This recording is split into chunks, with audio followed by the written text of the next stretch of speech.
Hello friends, इस video को करने वाले श्वास अतरणी चैप्टर के श्लोकों की व्याख्या। और ये क्लास 12 के लिए बहुत ज़्यादा इंपॉर्टेंट चैप्टर है। हर साल यहाँ से एक श्लोक 100% एग्जाम में पूछा आता है। इस साल भी आएगा, तो आपको सारे श्लोक कर लेना। अगर आपने बिल्कुल भी किसी भी चैप्टर के श्लोक नहीं किए तो आप स्किप कर दीजिए। बस आपको ये सारे देख लेने, 100% आपको यहाँ से एक बोर्ड एग्जाम में मिलेगा। तो फटाफट देख लेते हैं। इस टाइप से आपको मिलेगा और आपको पहले संदर्भ लिखना होगा। ठीक है, संदर्भ लिखने के बाद आपको हिंदी अनुवाद कर देना है। ये भी लास्ट आया हुआ देखो। तो संदर्भ कैसे लिखेंगे? श्लोक आप लिखेंगे प्रस्तुत श्लोक। ठीक है, प्रस्तुत श्लोक हमारी पाठ्य पुस्तक संस्कृत खंड के श्वास रत्नानी नामक पाठ से लिया गया है। ठीक है, ऐसे आपको हाईलाइट यहाँ से कर देना अलग कलर से। ठीक है, तो इस तरीके से आप लिखेंगे। इसके बाद मैं आपको सारे हिंदी अनुवाद करवा रही हूँ। संदर्भ आपको यही लिखना है, बार बार आपको नहीं बताऊंगी। ठीक है, तो कैसे लिखेंगे? प्रस्तुत श्लोक हमारे पाठ्य पुस्तक संस्कृत खंड के श्वास रत्नानी नामक पाठ से लिया गया है। ठीक है, अब देख लेते हैं हिंदी इसकी। तो इसमें लिखना, संस्कृत समस्त भाषाओं में संस्कृत मुख्य, मधुर और दिव्य है, और निश्चित रूप से उसका काव्य भी क्या है? मधुर है, और उससे भी मधुर हैं उसके वचन। ठीक है, उससे भी मधुर क्या है? उसके वचन। अब ये इस तरीके से आपको नोट कर लेना है ऐसे। ठीक है, इसके नोट्स बना लीजिए। देववाणी अर्थात संस्कृत समस्त भाषा मतलब सभी भाषाओं में मुख्य, मधुर और दिव्य है। निश्चित रूप से उसका काव्य भी मधुर है, और उससे भी उसके मधुर है सुंदर वचन। ठीक है, इस तरीके से आपको लिख देना है। नेक्स्ट देख लेते हैं। सेकंड वाला भी बहुत इंपॉर्टेंट है, सुखार्तिन। तो इससे आप समझ जाएंगे सुखार्थी। ठीक है, कई बार आया पेपर में ये भी। तो इसमें लिखना, सुख चाहने वाले को विद्या कहाँ। सुख चाहने वाले को विद्या कहाँ, विद्या चाहने वाले को सुख कहाँ। बहुत ही सिंपल है। ठीक है, तो सुख की इच्छा करने वाले को विद्या त्याग देनी चाहिए। मतलब जो सुख की इच्छा करते तो उसे विद्या त्याग देनी चाहिए। ठीक है, ये हो गया। और लास्ट में लिखना, विद्यार्थी यानी विद्या चाहने वाले को सुख ध्यान त्याग देना चाहिए। है ना, बहुत ही सिंपल है। यहाँ से देखो, सुख चाहने वाले को विद्या कहाँ, विद्या चाहने वाले को सुख कहाँ। अर्थात सुख की इच्छा करने वाले को विद्या त्याग देनी चाहिए, और विद्या चाहने वाले को सुख त्याग देना चाहिए। ठीक है, विद्या चाहने मतलब विद्यार्थी को। सिंपल। फोर्थ में क्या लिखेंगे? जल बिंदु घटा। तो जल की बूंद बूंद गिरने से क्या? घट मतलब घड़ा, घड़ा भर जाता है। तो यही समस्त विद्याओं जैसे कि धर्म और धन का कारण है। कैसे? देखो, अर्थात थोड़ा थोड़ा करके ही विद्या, धर्म और धन का संचय होता है। एकदम से नहीं मिलते तीनों। ठीक है, थोड़ा थोड़ा करके ही विद्या, धर्म और धन का संचय होता है। तो इस तरीके से लिख देंगे, बहुत ही सिंपल है। तो इसकी हिंदी है, बुद्धिमान व्यक्तियों का जो समय होता है वो काव्य शास्त्रों को, ठीक है, इनके बारे में चर्चा करने में इनका समय व्यतीत होता है। जबकि जो मूर्ख व्यक्ति होते हैं ना, उनका सोने में, कलह मतलब लड़ाई झगड़े में टाइम व्यतीत होता है। तो इसमें इस तरीके से आप लिख देंगे कि बुद्धिमान व्यक्तियों का समय काव्य और शास्त्र की चर्चा रूपी मतलब जो चर्चा करते हैं उसमें व्यतीत होता है। ठीक है, और मूर्ख व्यक्तियों का समय बुरी आदतें से सोना, लड़ाई झगड़े में व्यतीत होता है। सिंपल है, इजली आप कर लेंगे। नेक्स्ट और भी सिंपल है, ना चौर हारे से आप समझ जाएंगे। राज यहाँ पे है भ्राता, भाई। तो विद्या एक ऐसा धन है जो ना तो चोर द्वारा चुराया जा सकता है, ना राजा द्वारा छीना जा सकता है, ना ही भाई उसे बांट सकता है। बहुत ही सिंपल है ये भी।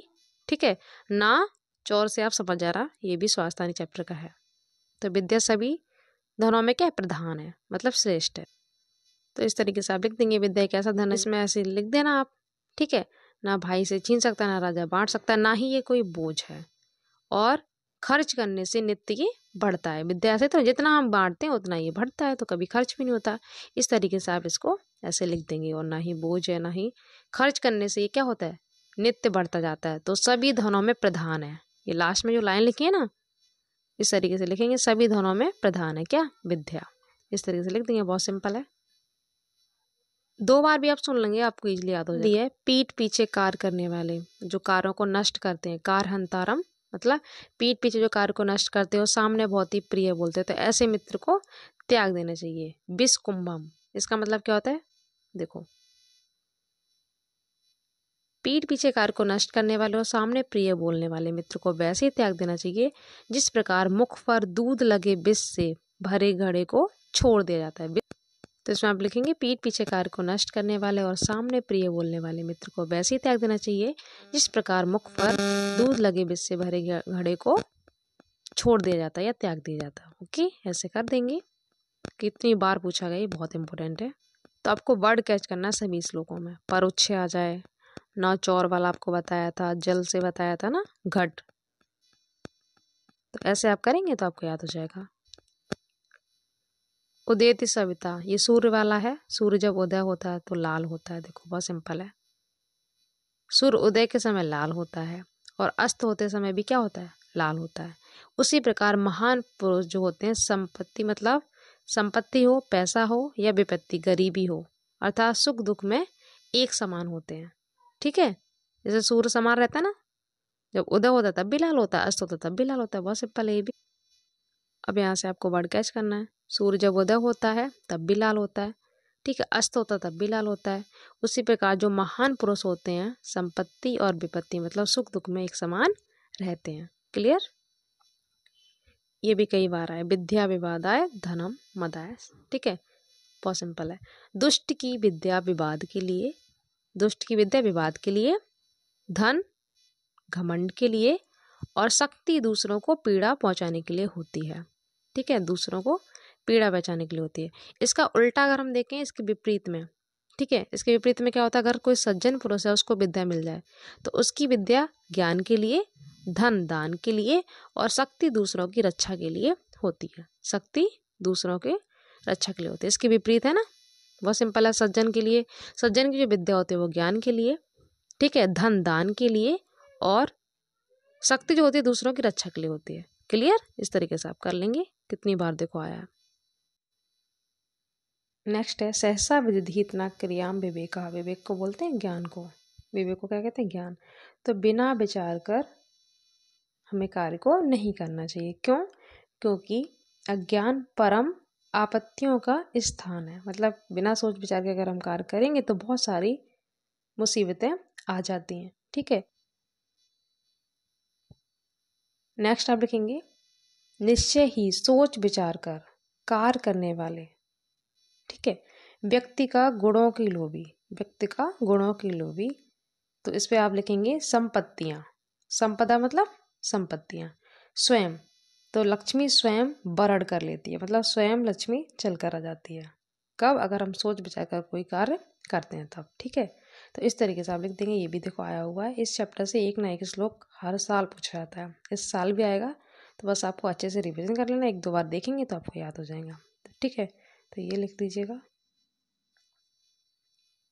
ये और भी सिंपल है। मृदु मतलब होता है कोमल, कुसुम मतलब फूल। तो बहुत सिंपल है ये। महापुरुषों के वज्र से भी कठोर और फूल से भी कोमल मन को कौन जान सकता है। ठीक है, महापुरुष जो होते हैं ना, महापुरुषों के वज्र से भी कठोर और फूल से भी कोमल मन को कौन जान सकता है। ये आपको लिख देना है। बस हो गया कंप्लीट। नेक्स्ट है इसमें पितरम पुत्रो। पिता पुत्र की बात आ रही तो इजीली आप पहचान लेंगे। देखो, ऐसा पुत्र जो पिता को अच्छे आचरण से प्रसन्न करता है। ऐसा पुत्र जो पिता को अच्छे आचरण से प्रसन्न करता है। ऐसी पत्नी जो केवल अपने पति का ही हित चाहती है। ऐसी पत्नी जो अपने पति का ही हित चाहती है। उसके बाद ऐसा मित्र, ऐसा मित्र जो सुख और दुख में समान व्यवहार करता है। ठीक है, इस तरीके से आप करेंगे। तीनों क्या लिखेंगे? पहले लिखेंगे ऐसा पुत्र जो पिता को अच्छे आचरण से प्रसन्न करता है। ऐसी स्त्री जो पति का ही हित चाहती है। फिर मित्र के बारे में लिख देंगे ऐसा मित्र जो सुख और दुख में समान व्यवहार करने वाला है। ठीक है, इन तीनों को संसार में पुण्यशाली लोग ही पाते हैं। मतलब ये तीनों जिसको मिल जाए वो बहुत ही भाग्यशाली माना जाता है। ठीक है, लिखा ना, पुण्य जगत मतलब संसार में ये तीनों जिसको भी मिल जाए तो वो पुण्यशाली लोग ही पाते हैं या उसे भाग्यशाली कहा जाता है। ठीक है,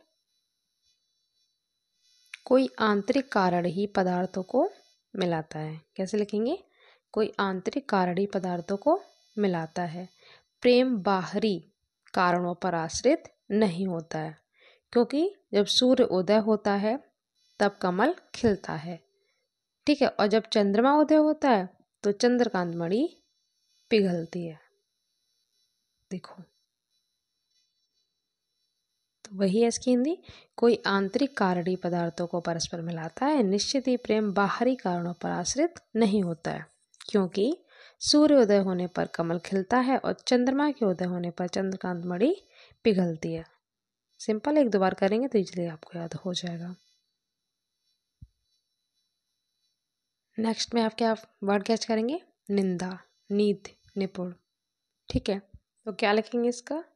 नीति में निपुण लोग निंदा करें या प्रशंसा करें, लक्ष्मी स्वयं आए या अपनी इच्छा अनुसार चली जाए। ठीक है, मृत्यु आज हो या युगों के बाद, धैर्यशाली पुरुष न्याय के मार्ग से पगभर भी विचलित नहीं होते हैं। बहुत सिंपल है, अब देख लेते हैं। देखो, वही है इसमें भी।